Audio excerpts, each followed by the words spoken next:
Normally, if Laura isn't here, that is a sad thing. It is a sad thing. I'm like, Laura's not here. That's 1/3 of the show down. The most organised third of the show down. Yes, indeed. Terrible times ahead. This week, though, I am kind of glad she's not around because of the big fuck up, the fucky wucky I've done.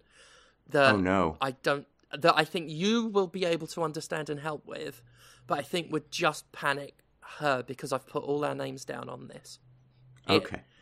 It sounded like a good charity at the time. Building homes for children. That's a worthy cause. Right? Children need homes. Underfunded areas, underprivileged areas. Right. You know, children from low-income families. Building houses for them. Building homes. Hang on. You did say for them. Well.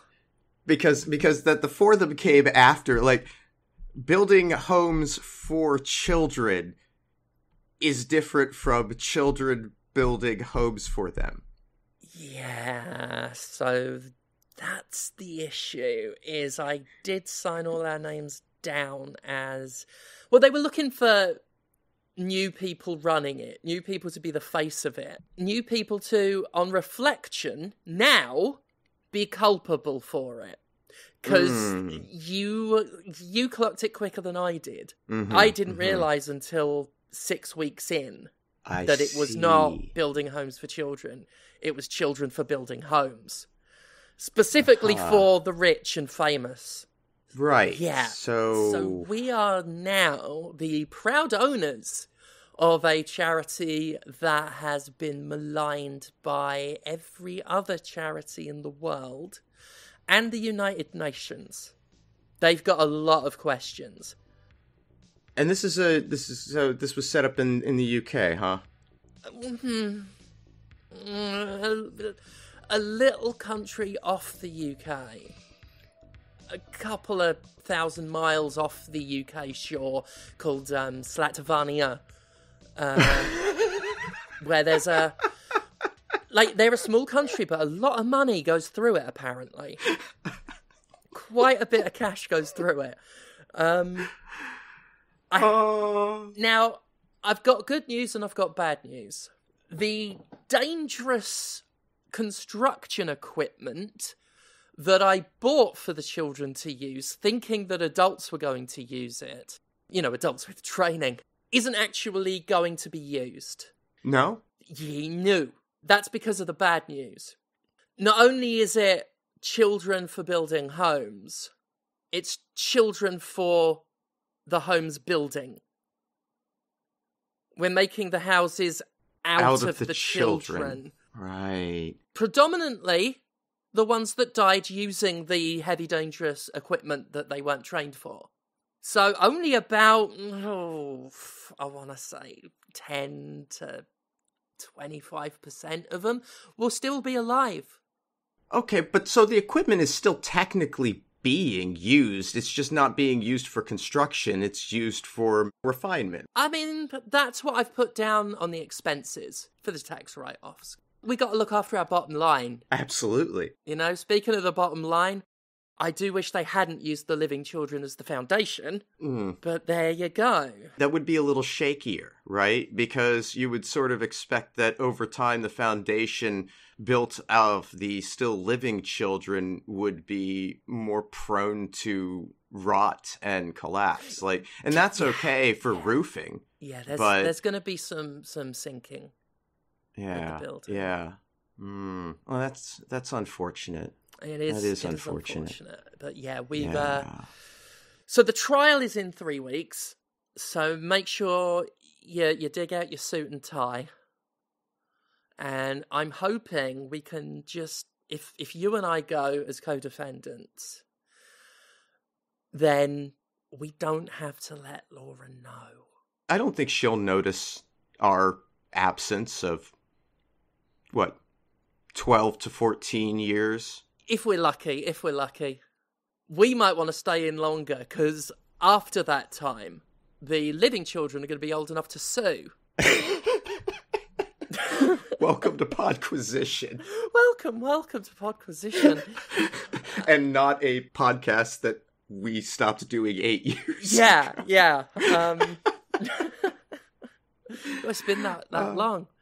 Yeah. Yeah. Oh, that's... Yeah. I mean, wow. you and I have known each other now. It's got to be knocking on 15 years. Oh, yeah. Because we started communicating, I think, in 2007, 2008. Yeah. Yep. Long time.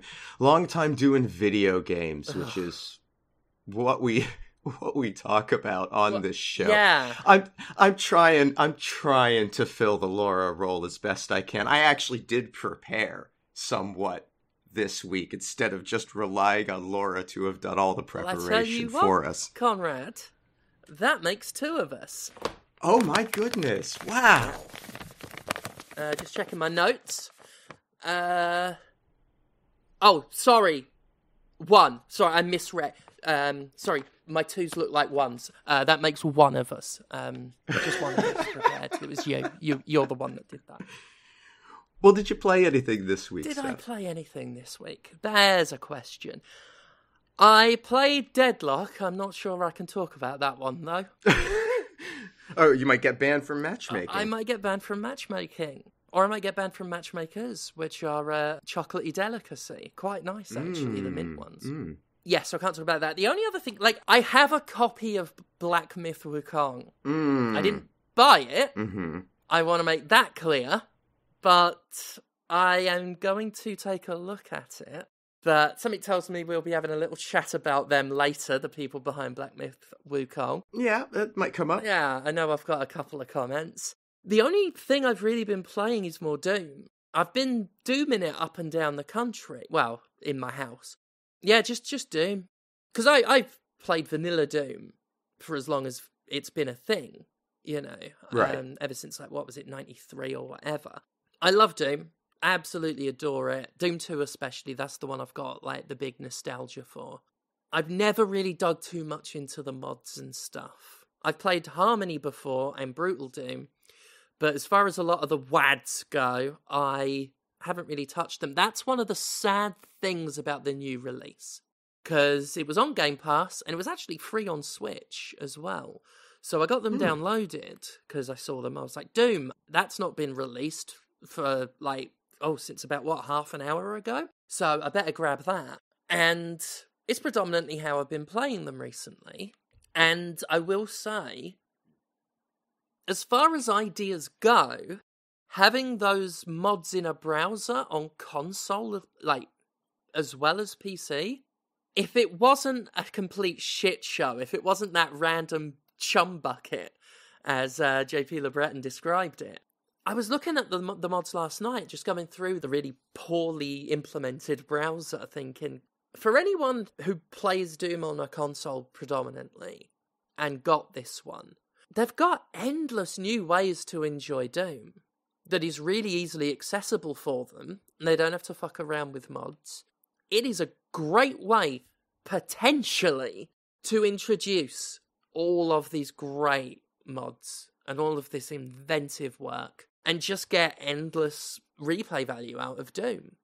As someone who sort of plays quite casually and never got into the big scene and doesn't often use a computer for gaming, having that really easily accessible mod content has been... It's a great idea. And it's just a shame that the execution sounds like it's just been horrific. Yeah. You don't know what you're downloading because there's no real vetting process. And as we discussed last week and on the Jimquisition, a lot of the mods being put up are uncredited to the original modder. They're not being uploaded by the original modder, it's going up without their blessing. I think a few of them have been I wouldn't mind if I was credited. But, certainly the Breton was I won't even give permission if asked now, because my trust has been broken. Sure. And that's a fair enough attitude to have. It is a bit of a Wild West, which is certainly surprising on a console, because some people have been like, yeah, well, that's just modding, isn't it? That's what modding is. But it's not what modding really is anymore. Like, that's, and I was going to get into this in my conversation about Fallout London. Yeah. Modding on PC has become so streamlined and organized and systemized. It's been professionalized in a way that makes this really embarrassing for Bethesda. Honestly, yeah. Like, it's a point I wish I'd brought up in my video. Because if you want Fallout mods, there's a place you go. Yeah. There are other places, sure. But each game with a dedicated mod community tends to have a destination where anyone who's anyone has their work. And those sites, despite being completely unofficial, have way more vetting than the inbuilt mod browser that's in the new one. Plus they have like proper search functionality, and if you click on a mod, like on the mods page to look at it and click back, you'll be back where you were. You won't be 50 pages in, click back and be put back to page 1, and then have to manually scroll all the way back to the 50s. Really poorly done. You can't, like, delete your mods from your list of mods. You've got to go back into the browser, then filter the mods you're subscribed to, and then unsubscribe from them, and then hit back and be put back to the front page, so then you've got to reapply the filter. It's just an absolute fucking shit show.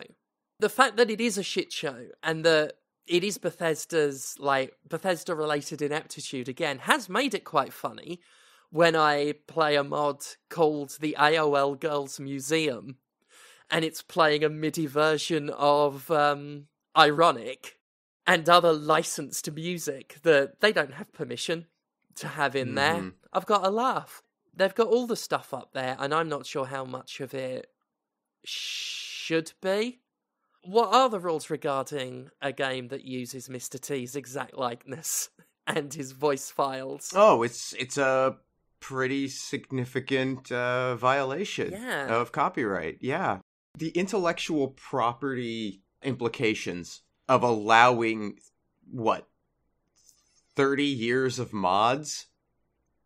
to suddenly all be indiscriminately fire hosed onto this very public and there place. Are so many, and they're going up all the time, and some of them are duplicates. Some of them are like, as I described with the My House one, which uses GZ Doom, not this. All of the many uploads of My House just crash when you try and open them. There's another one I'm playing that just crashes.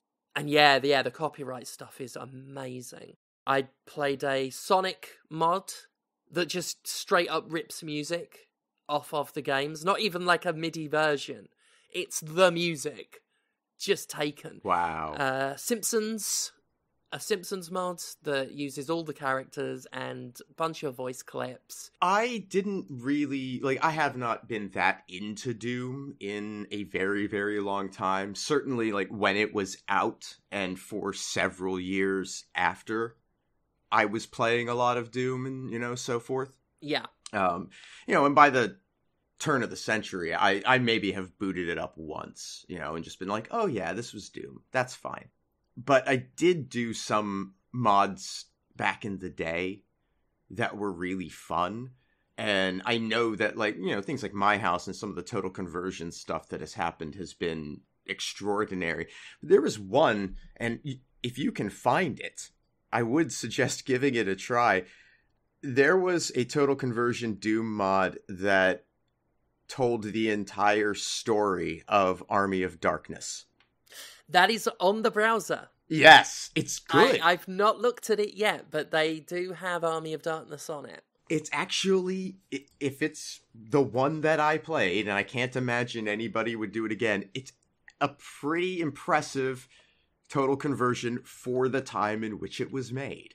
It's not going to stack up to a lot of stuff made in the last 2 decades of Doom, but pretty fun, I remember it being, and they did a considerable amount to theme it and make custom levels and follow the plot beats. I was impressed. Yeah. Oh, I'm definitely going to check that one out then. Yeah. There are some really good ones. There's one called Scientist that is partial conversion. It's got some new weapons in it. They replaced the chainsaw with these 2 electrocuting gloves, which are really cool. They got some brand new enemies, and the stuff they do with the environments, like there's like a network of tunnels that are all completely black with no lighting except for yellow panels that ring all the way around the tunnels. Ooh. And it's gorgeous.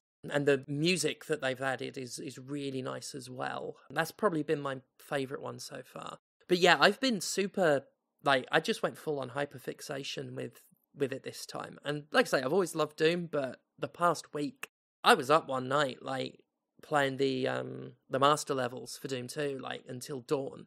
I've also been... I played it on my last live stream. I will probably play it on my next one, possibly more, until I get bored, until the autism brain moves on to something else. But the fun I've been having on stream is the death matches, because that, again, is something I never really did. I always played the single player, and the last time I tried to play old school Doom online was when Doom first came to Xbox Live Arcade. Oh, wow. And no one was playing it. I ended up in a match, me and one other person. But I was streaming it, and it was suggested I give Deathmatch a look, and I was like, you know what? I'm going to play it once, be terrible at it, and then just move on to single player, just to say I did it. That became most of the stream. I am terrible at it, but it's such a shit show. It doesn't matter. It's everyone just running around in circles, spamming buttons, hoping for the best. And I am delighted by it. That has been great fun to stream. It's been a while since I had one of those games where you don't even have to think about doing it while you're streaming. Because I sometimes agonize. I'm like, I want to play a game that I'm not going to get lost in and wander around getting stuck because I will be embarrassed. I want a game I'm reasonably good at so it can be entertaining or at least bad at in a funny way. And I spend ages worrying about what I'm going to play until eventually I just settle on Vampire Survivors. This is one of those ones where it's like, no matter how I do, it doesn't matter. This is some of the most inconsequential gaming ever, but it allows me to be entertaining. Yeah, I do the same thing with Spelunky, too, when it comes to streaming, because it is one of those things that I'm good enough at it to complete the game and make that an entertaining experience, but at the same time, the manner in which that game cruelly disposes of you is no shortage of entertainment regardless. Yes. So it works. I've always enjoyed watching your Spelunky streams. Aw, thank you. Yeah, it's fun. Yeah. It's fun. So this week, I played Fallout London. Right. My friend Ollie has been talking my ear off about it. Yeah, I am a big Fallout fan. I thought Fallout 4 was a pretty good game with a pretty crap story. I liked it a lot. Like, I did think there was a lot about it that was genuinely great stuff. I thought that the combat mechanics were fun. They really streamlined a lot of that stuff. The building mechanic settlement thing, I'm just a sucker for it. So I liked 4 a lot. And I was keen to get into, something that allows me to have that gameplay, but with a fresh aesthetic and content. Yeah. The thing about Fallout London is that it's a mod, and it requires some effort to get in there, even at the best of times. But as you may recall, Bethesda put out a new update to Fallout 4 recently, the next-gen update, I believe is what it's called. And it kind of screwed the Fallout London people. Oh, for God's sake. Because all of their stuff that they'd built Fallout London around was based on a version that has changed dramatically with this new update. As we were talking, I set Fallout 4 on download via Steam. Am I now wasting my time? You can stop that download because you're going to have to do a different one, I guess. Oh, okay. If you got it from Good Old Games, Fallout 4, you can downgrade very easily. Just download the Yeah. version of the game that you need and then install Fallout London, which has been distributed through GOG.com.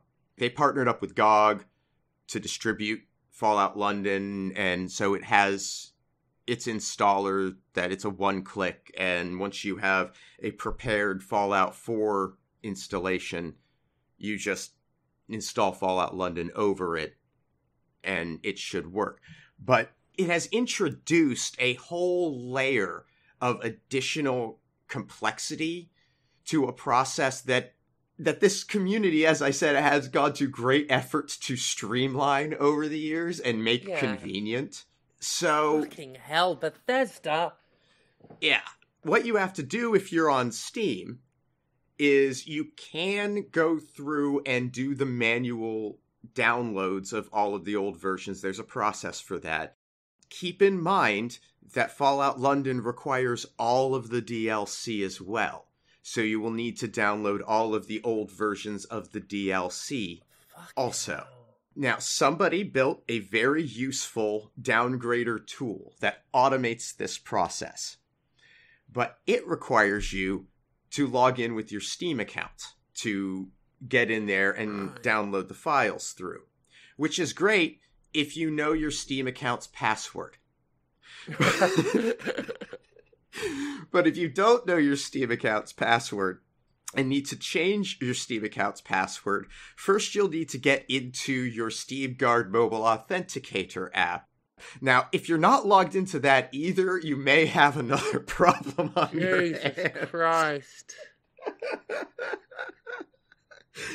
I will give Steam... I'm going to give Steam actually a lot of credit for their security and user access systems. Because it was a process, but it was not a complicated or annoying process to get all of my devices back up and, take down the authenticator, put the authenticator back up. There were steps, but it was clear and streamlined. So it's my own fucking fault for not remembering my password. I can't get too mad. Likewise, GOG.com has a really good password reset. So it's been a bit of a disaster over here. Oh, and then Nexus mods, for mod management. It just goes to show all of the little pieces that have now already been involved in the process. At best, if things were going to work as normal, wherever your game is purchased and installed from, you have to have that software. You have to have GOG regardless, right? Right. Plus Nexus mods if you want to have any other mods. Those are basically the three things you would need for Fallout London. Now you have to have this downgrader tool, which has its own steps and things, and they have made it as easy as they possibly can. But Bethesda has made it so that it is necessary in the first place. And I feel so bad for the developers of Fallout London, who have, poured a lot of effort for a long time into developing this and had to pivot and have no doubt significantly affected the number of people able to play their game just on the basis of this added complexity. That I don't think Bethesda was trying to fuck anybody over. They just didn't give a shit.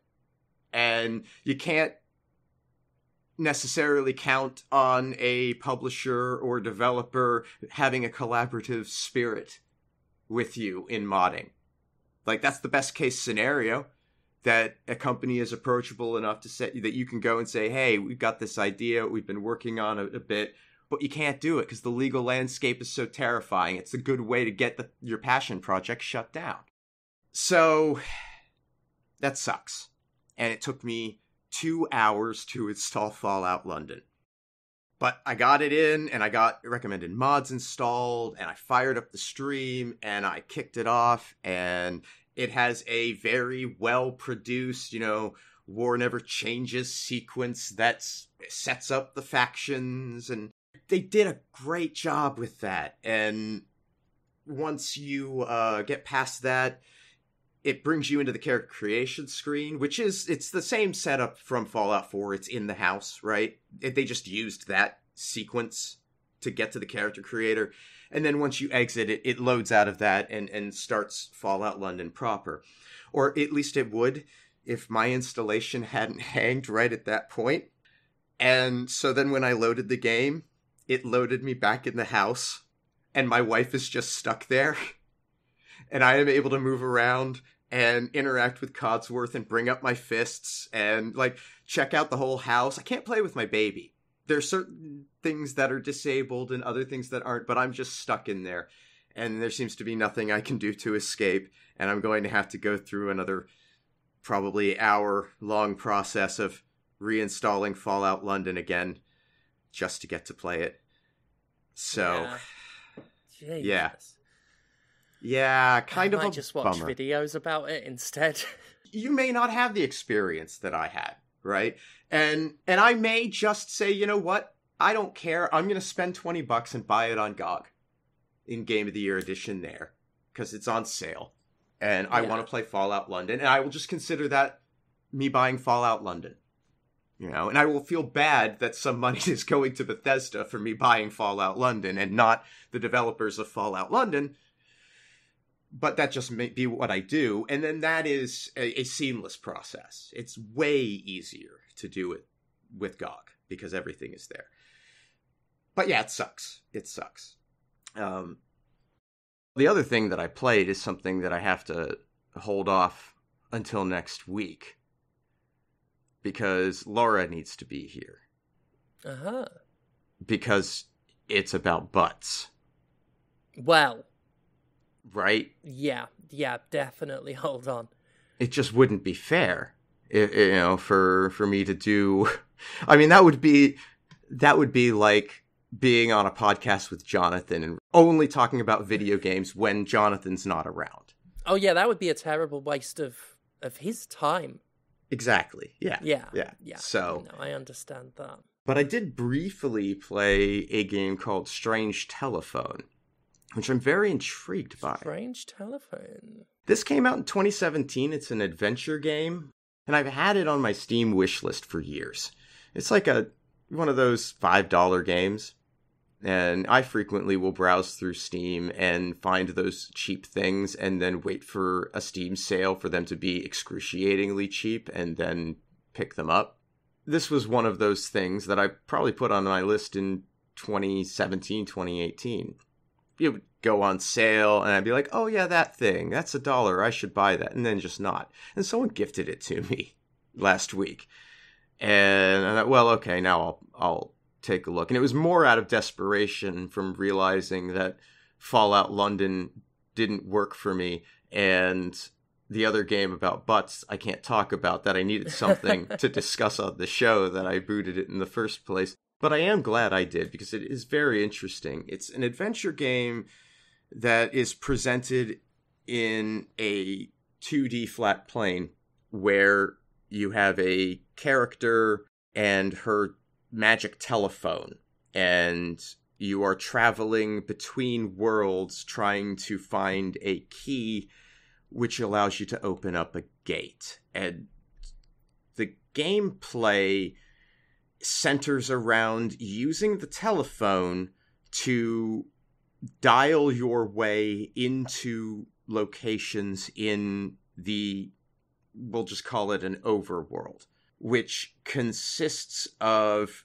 a significant number of different rooms that are repeated many, many, many times across millions of possible existences. Because to access them, you dial the phone using a 6-digit number, as if you were dialing. And so you can dial a number at random, and you'll be put into a room, and you can move left out of that room into another room, or you can move right out of that room into another room. And along the way, you will encounter interactable objects that will require you to have an item to interact with them, and somewhere along the way, then you can anticipate that you will get some item that it makes sense to use in that interaction. For example, I, at one point, was passing through an area and saw a weird thing on the ground, and when I interacted with it, it said it looked dry. And then later, through a sequence of events, I came across a watering can. And then I went back to where that dry thing was, and I watered it, and I got another item that will then be used in another quest. It's that kind of thing. Right. Occasionally, you will encounter other characters. They might provide you with specific phone numbers to dial that will take you to specific rooms that have puzzles or items to collect.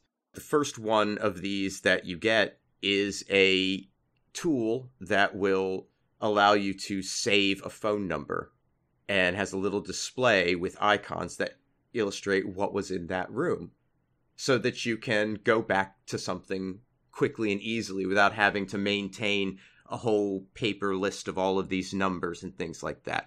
For something as simplistic in gameplay and appearance, it's clear that a lot of thought has gone into the experience of playing this game with modern conventions that something of its sort of visual style and mechanical simplicity, you'd have an expectation that those sorts of niceties wouldn't be there, which was pretty impressive, and it's compelling me to keep looking into it.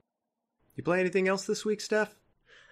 Not really. I'm trying to rack my brains. I think it really has just been all Doom for the past week. At least the ones I can talk about that won't get me banned from the game.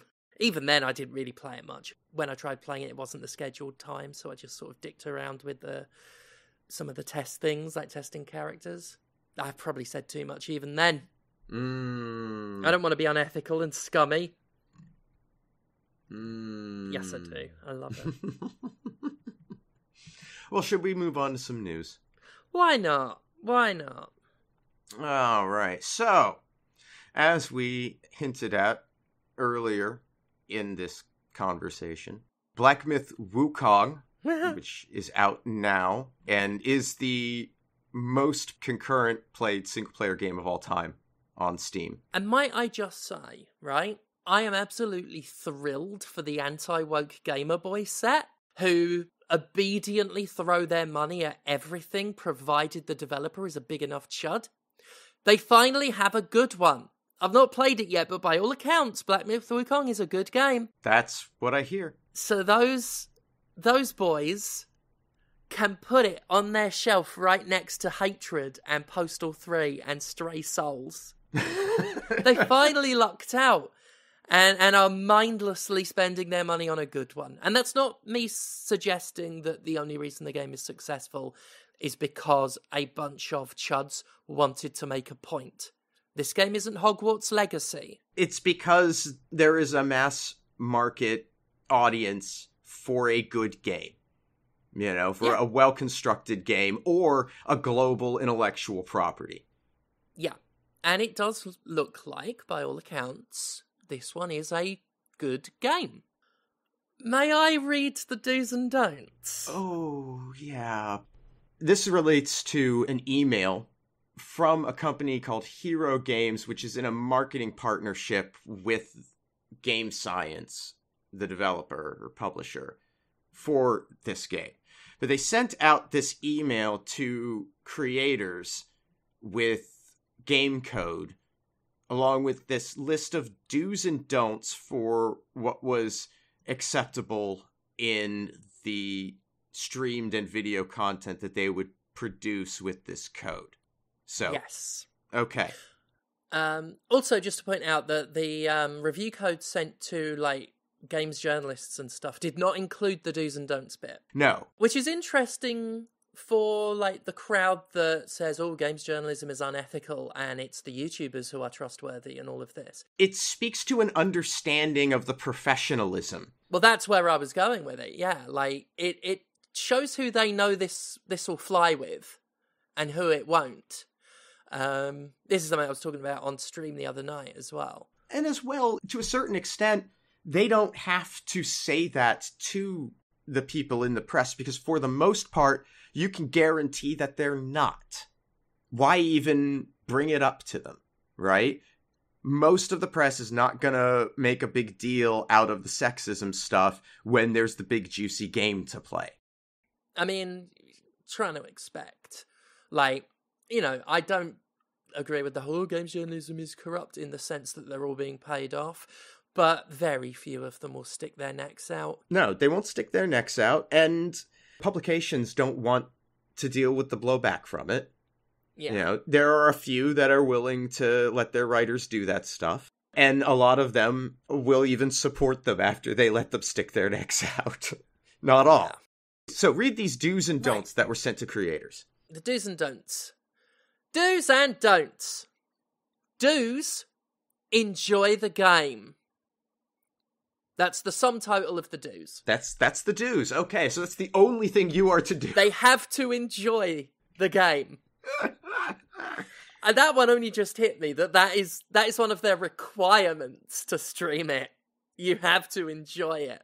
That's not really what we're here to talk about, though. That's just a little incidental thing I just noticed. Now on to the don'ts. Do not insult other influencers or players. Fair enough. Good policy just generally. Yeah. Do not use any offensive language / humour. Subjective and that, but if we were to, there's a certain amount of common sense application to that. Yeah, there's a sense of propriety and decorum that, I would certainly apply in my professional work outside of, say, Boston's Favorite Son. Yeah. Yeah. Sure. Do not include politics, violence, nudity, feminist propaganda, fetishization, and other content that instigates negative discourse. Okay, so... I'll tell you what, right? The first one, I get. The second one, I get. The third one...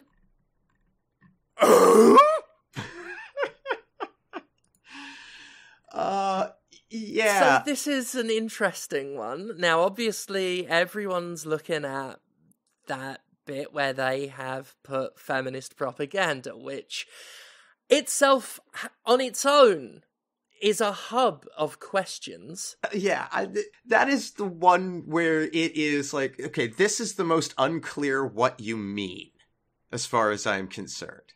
And yet, it does make what they think so clear. Yeah. Because if you are putting in a list of don't talks, I mean, just using the term feminist propaganda, I don't know what you mean by that, but I know the meaning behind you saying that. And having the pairing, one after another, of feminist propaganda and fetishization, are they seeing that as two polar opposites? Like two reactionary points of view? Like, on the one hand, don't objectify all of our women, but on the other hand, don't talk about how all our women are objectified? I mean, maybe that's what that's what it is. Like, I feel like don't that's what it is. Don't discuss our fetishization. Yeah. Because we all remember that the things the CEO of this company has said before about women, and the constant talk of his own cum, most of which I understand it being offensive, most of which I just found too ludicrous to be offensive, but it's clear they don't want it talked about. I think that's what they mean by fetishization. Yeah, I think so. The politics, and my position on that, I think, is pretty clear that that's impossible, like actually impossible. Well, yeah. But, fine, if we want to have we can, that's debatable, whatever. The one that gets me is violence.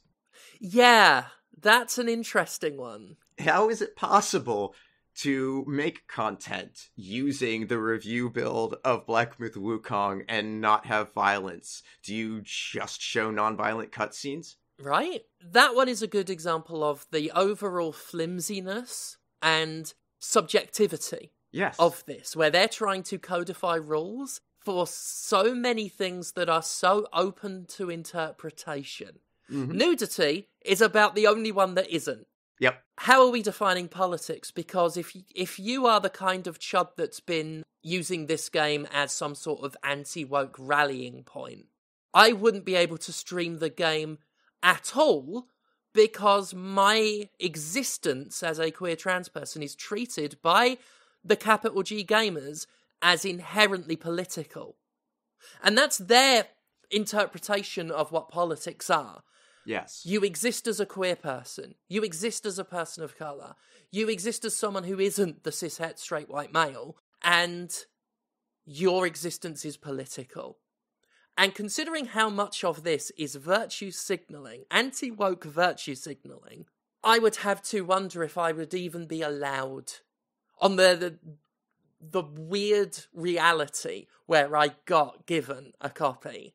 Would I even be allowed to stream it?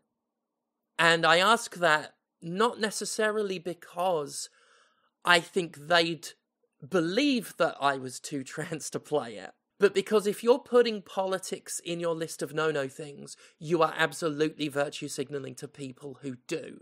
Yeah. Now, to be clear, this isn't an NDA. It's not in any way legally enforceable. No. And seemingly they didn't require any kind of agreement to it to get the code. It's hot dogging and grandstanding. Yeah. Like, I'm using the term virtue signaling very deliberately here because it's what it is. They want people to see this. They want streamers, the kind of streamers who they want to appeal to see this and think, yes, these guys get it. Well, and I think that the next two knots also sort of explain a big part of the reason why. Do you want to read those? Yes. So, do not use trigger words such as quarantine or isolation or COVID-19. And I'll go straight on to the next one because they do go hand in hand. Do not discuss content related to China's game industry policies, opinions, news, etc. So, I mean, that's it. That's kind of it right there. Yeah. Again, everything said in the first three do not, or certainly that list of do not includes, each one taken on its own merit, apart from nudity, doesn't explain what they're thinking, but it says a lot about the thinking behind it. Mm-hmm. Taken hand in hand with these ones, we absolutely know what they mean by politics. Yeah. And we also know what they mean by offensive language / humour. We have seen what these kinds of right-leaning chuddos consider offensive. And it's anything that isn't racist. Well, and the Chinese game industry, I mean, this is an incredibly important game for the Chinese game industry. It is. There has been a lot of talk that, you know, this is going to put them firmly on the world stage after a long time of not really being taken seriously. And they really do not want it to be marred because this is their moment to shine. Unfortunately, not only has this drawn a big circle around it, not only will, you know, a lot of people want to talk about how all of this relates to China's, you know, industry policies and stuff, this game will fail to stand on its own merits in the West because the fan base is fucking exhausting. For all of their don't include politics, this game, it's become excessively politicized by the people I mentioned. The people that, as soon as they found out the director of the asset flip Stray Souls was transphobic and racist, immediately said, oh, I'm buying this game now, thank you. Or all of the people that rallied around that fucking Hogwarts game because of J.K. Rowling's transphobia. Everything I've seen about this game online in the past 2 days has not been about the game whatso-fucking-ever. It has not been about the game's quality. It has not been about whether it's fun. It has been largely about whose skin someone's gonna be able to get under if they buy it. Unfortunately, for the game itself, as well as anyone else, that is what this game is now about. I do wonder about the thinking in terms of putting this out in the manner that they did, because it would be so incredibly naive to believe that sending this to content creators wouldn't mean that it would get out, right? Like you'd have to know. Well, that's why I thought like that it was a signal. But that makes it feel like such an unforced error. Yeah. All you would have to do is say, focus your content around the gameplay, the mechanics, and the narrative. And that says it all. That tells you what you want people to do without pointing out the things specifically that you know are going to get you in trouble. Yeah. They wanted this game to skyrocket up the Steam charts.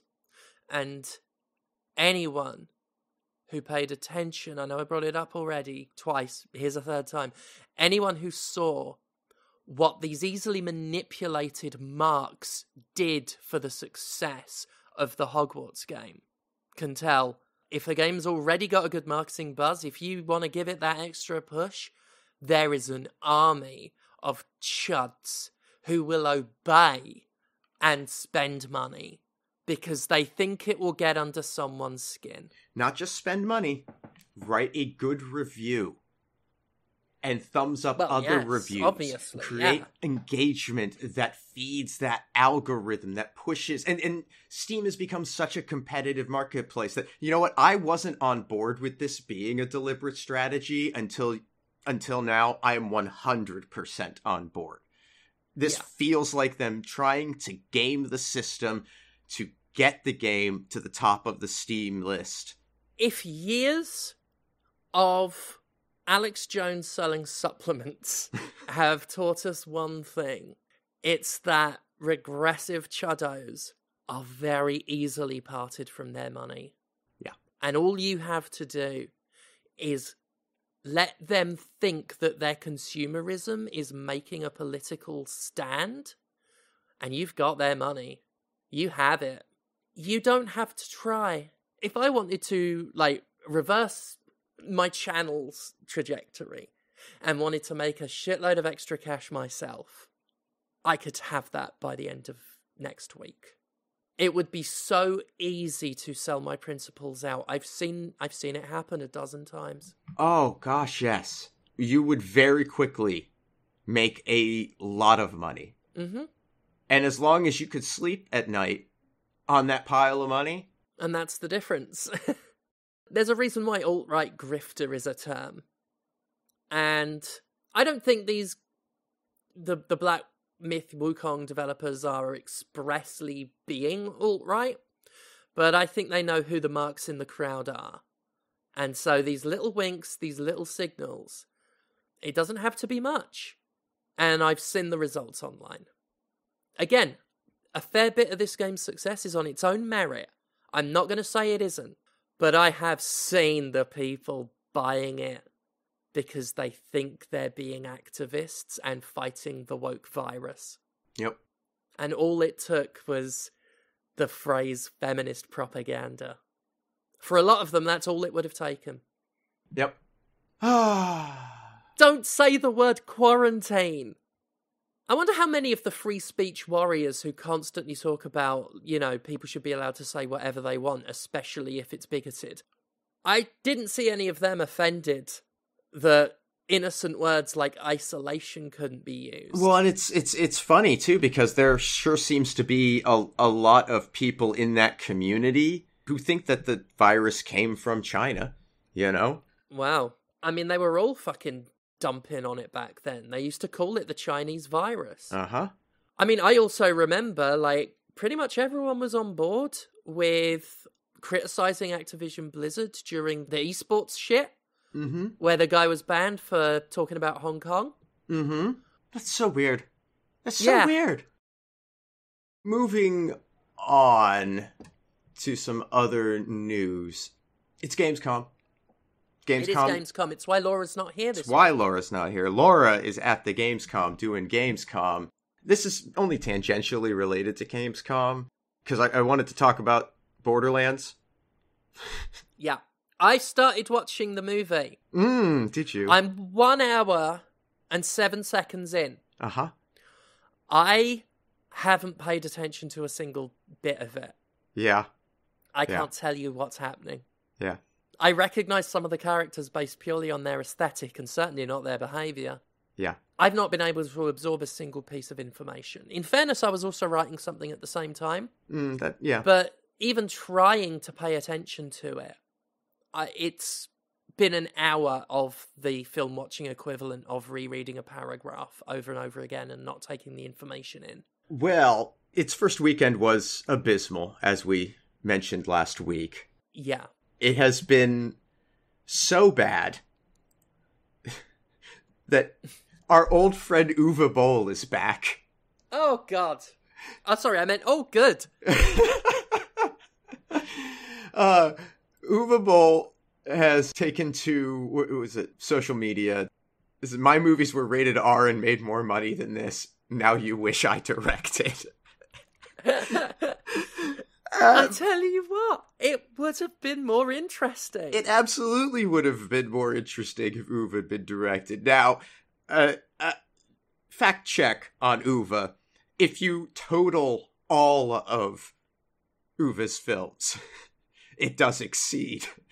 But only if you total multiple Uwe Boll films. Here's the thing, though. It would have absolutely made its money back in the tax write-offs and all of that shit. Like, absolutely. He told me this once. I interviewed him. Mm-hmm. Always been open about it. Yeah. I make these movies to make money off the back end, not from the actual performance at the box office. Why do you think he got given so many movies? Mm-hmm. They're cheap to make, and they don't need to actually be commercial successes to be financially successful. In a way, he was the signal almost of where entertainment was going, to where we have Warner Brothers now shelving projects because it makes more money to not release them. He was a real early indicator, like public indicator, of the money-making cynicism behind movies and how it's not about whether you make a good movie, and it's not even about whether you make a successful movie. It's only ever about, can you make a movie that lines our pockets? I'm absolutely sure that quite a few producers right now do wish he directed it. Well, he can't do it that way anymore. That's why he doesn't make films anymore, because his financial loophole got closed, so... Oh, well, there we are. I tell you what, though, he'd have still been able to do it if they had released this movie when it would have been a relevant time to do so. Yes, it would have been much more successful. I mean, the expectation for what this should have been has been dramatically raised by a lot of relative successes, you know? And it's got a fucking disaster. And it really does, like, the bits I've paid attention to really are boring. I think I'm an hour in. I think there's been like one gunfight. Maybe two. There's been a lot of just sitting around talking. Like, I don't want to be just all about presentation, but the fact it didn't start with a song.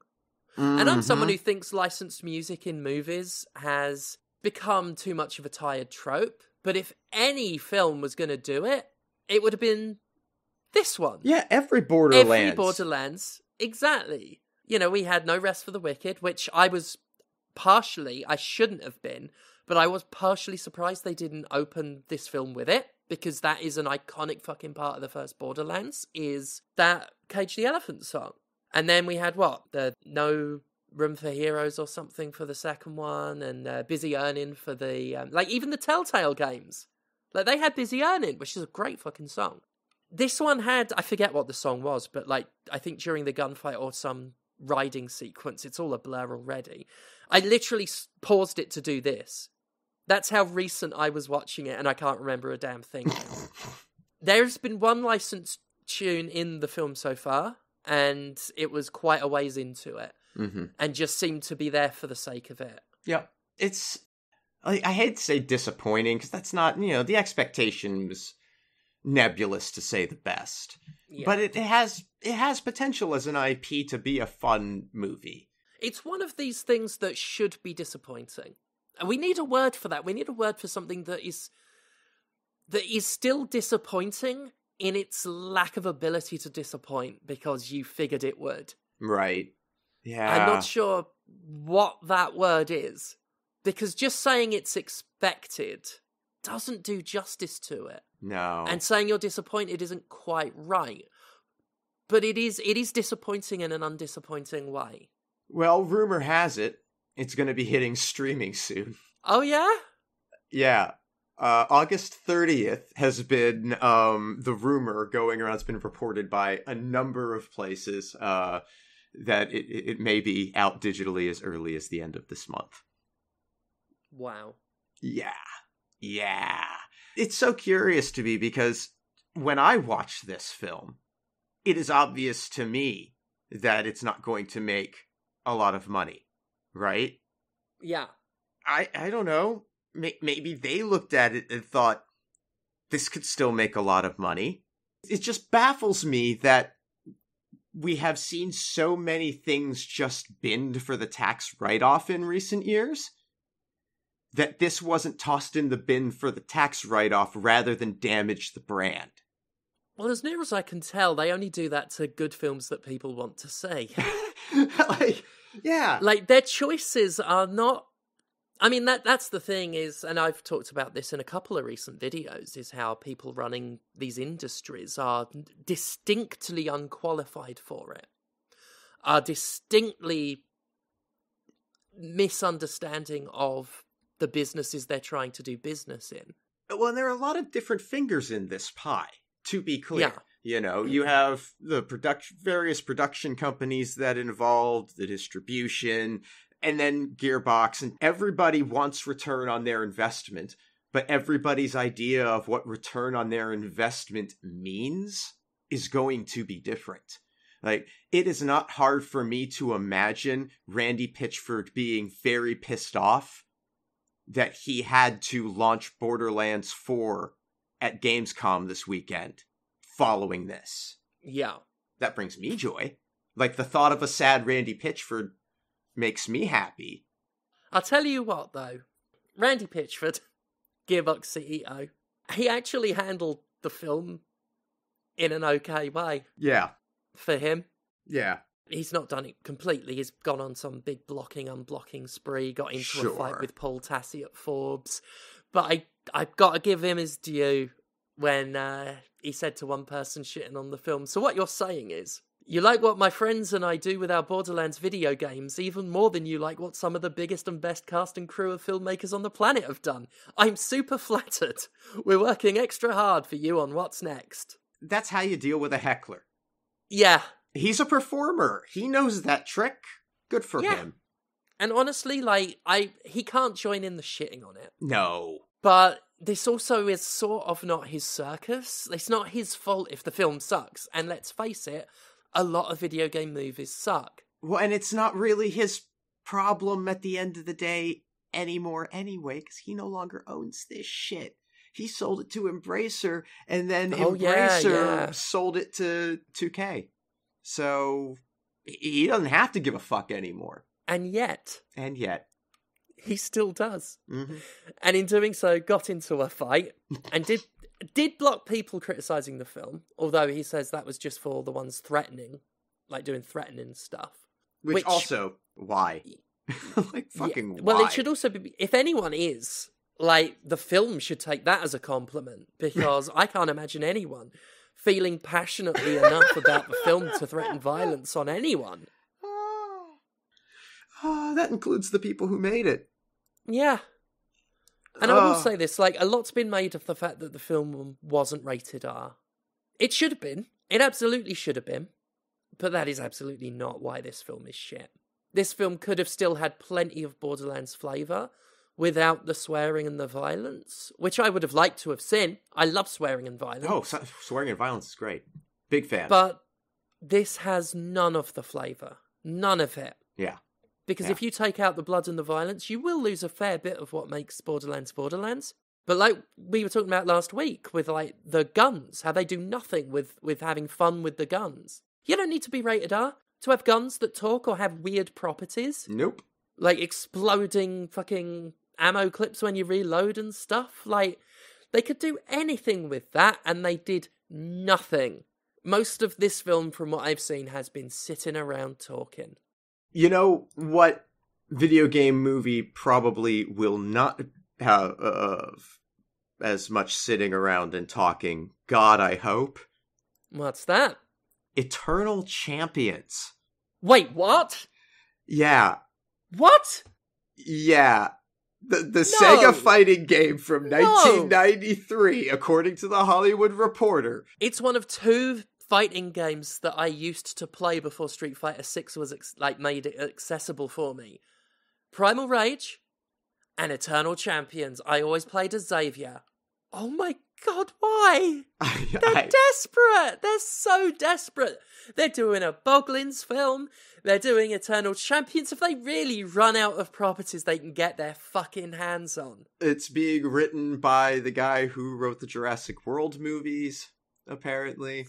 Fuck me. It's being produced by people who did Sonic the Hedgehog. It's Skydance again. There is no more room in hell. It's Eternal Champions is walking the earth. Yeah. It's obscure. It's not a well-known game. Even for its time. No. It was still somewhat niche. They had a huge advertising blitz, but I knew nobody who owned it. Mm-hmm. You know? Like I said, I played the shit out of it, but I wasn't into fighting games. Right. Oh, no, it was Trident. That's the one I played a lot of. I liked Xavier as well, but Trident was great. He had a little trident. Yes, he did. Fishman. Fishman's cool, yeah. Oh, yeah. I'm looking at him now. Was he called M Night or Midnight? The vampire one whose feet are bones? Where, like, he's got the... Oh, mate, I can't wait for this film. Right? He's got skin missing on his hands and his feet and his ribs, and they're all skeletons. There's a caveman. I remember him. Mm-hmm. There's a Green Lantern guy. Oh my god, yes. That's not... Yeah, that's it. I will be very curious to see how this goes, to see if it ever sees the light of day. But it does have a pretty varied, interesting cast of characters. I don't know how you make a successful movie out of that, but what the hell? You get us something. If you just get me something on the level of, like, the Tekken movie or Mortal Kombat, Annihilation's asking too much. It's gotta be that. It's got to say something about the current desperate state of movies, that they're picking up games that the game industry hasn't tried to re-exploit. That's true. Like, Sega's forgotten about Eternal Champions. And yet they're like, alright, sure. Yeah. They only just got around a couple years ago to doing a new Streets of Rage. Yeah. They haven't even done a new Golden Axe yet, and that one people know. Sega hasn't touched it. Like, I would actually like that. Provided it was accessible in the way Street Fighter 6 was, I would mark the fuck out for a new Eternal Champions. I genuinely mean it when I say that it was one of the few fighting games I ever played, and I have genuine nostalgia for it, because I loved the character designs. Yep. Like, that's why I was here, like, excitedly being a kid about them. Yeah. Trident had a little trident. Oh, it wasn't even a trident! He had his hand missing. Oh, yeah, that's right. He was like a hook hand, but it was a trident instead. Yeah. Yeah, I'm looking up the pictures, and I remember, he had a trident hand. I love tridents in general. Great and weapon. I like Trident, the guy. Oh, mate. I could even do a few of the moves. Now here you go. Incorporate some Eternal Champions moves into your wrestling repertoire, and you're all set up for the tie-in. They won't let me hit someone with a trident. They might let me summon a Mystic Shield, though. There you go. I could do that with Xavier. He was a warlock / alchemist. His fighting... Oh, they all had fighting styles for some reason. Even though they were all, like, characters from the future and the past and monsters. Each one was given their own, like, real-life fighting style. The caveman... What did the caveman do? Oh, he was the only one who didn't. He didn't have a fighting style. All right, yeah. Trident was capoeira. Midnight, the vampire, was Jeet Kune Do. Even Xavier, from 1692 was a master of Hapkido cane fighting. The caveman / his fighting style was just pain. Okay. Yeah. Yeah. It had stage fatalities, like Mortal Kombat. The only one I remember was falling down a pit that had spikes on it and just getting sort of hit by them as you went down. I'm really excited. There's enough lore to work with here, is what you're telling me. Oh, absolutely. Yeah. Absolutely. Plenty of lore for them to ignore. Which is the point of these adaptations, is to ignore all of the stuff that makes the game what the game is. You don't even have to license this. Eternal Champions, if you were so desperate for the name, just steal it. Sega won't care, it's generic enough. You could even have characters that look a bit like the game but don't really look anything like them, which you're gonna do anyway. But we're so desperate for name recognition now. Like, are we that afraid of new intellectual property that in order to get a film greenlit, we have to call it Eternal Champions? Because that's what it is at the end of the day. The entertainment industry has gotten so afraid of new ideas that even if you've got new ideas, you've got to pretend they're old ones. And it doesn't even have to be a particularly popular one. You just have to illustrate that somebody brought this to market once before, it seems. Yeah. Wild. Absolutely wild. Lastly, just one short note to end on. Atsuko Tanaka, who was the voice actress who portrayed Bayonetta and Motoko from Ghost in the Shell, passed away. Right. Passed away at the age of 61. And that is a bummer. Really a remarkable talent, and she'll be missed. But yeah. But that's the more upbeat of the two voice actor stories that I found this week, and so we're just going to stop there. Right, fair enough. Yeah, I think we've gone on long enough. We've far too seriously long enough, Jesus. All right, well, yeah, this is normally where Laura will say what she is up to, but I can certainly tell you that her handle everywhere is Laura K. Buzz, and she has a Patreon, patreon.com/Laura K. Buzz, twitch.com/Laura K. Buzz, I can't remember she's got all sorts of books out. Look for Laura Kate Dale. Who Hunts the Whale is one such book. Uncomfortable Labels, Things I Learned from Mario's Butt. Gender Euphoria, yes. And My Dysphoria Monster, a children's book that she wrote as well. So yeah, check all those out. And Conrad, yes, if you could follow suit. Yeah, you can find me at Conrad Zimmerman on Instagram and Blue Sky. You can hang out with me on Twitch at twitch.tv/thatconradzimmerman. I'm on Sundays, Mondays, and Tuesdays. You can buy anti-capitalist propaganda and Jimquisition merchandise at mercenarycreative.com. And everything I do online gets supported through Patreon at patreon.com/fistshark. And you know who else has a Patreon? Obviously, it's Stephanie Sterling. Obviously, it is me. Hello.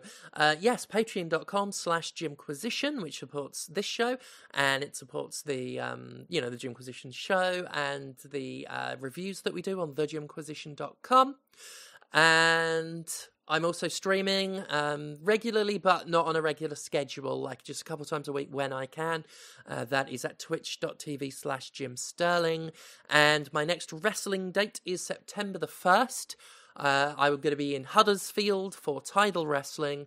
That will be a tag match with myself and Priscilla, Queens of the Space Age, riding high again. Thank you to everyone who turned up to the last Saturday show as well at in Preston.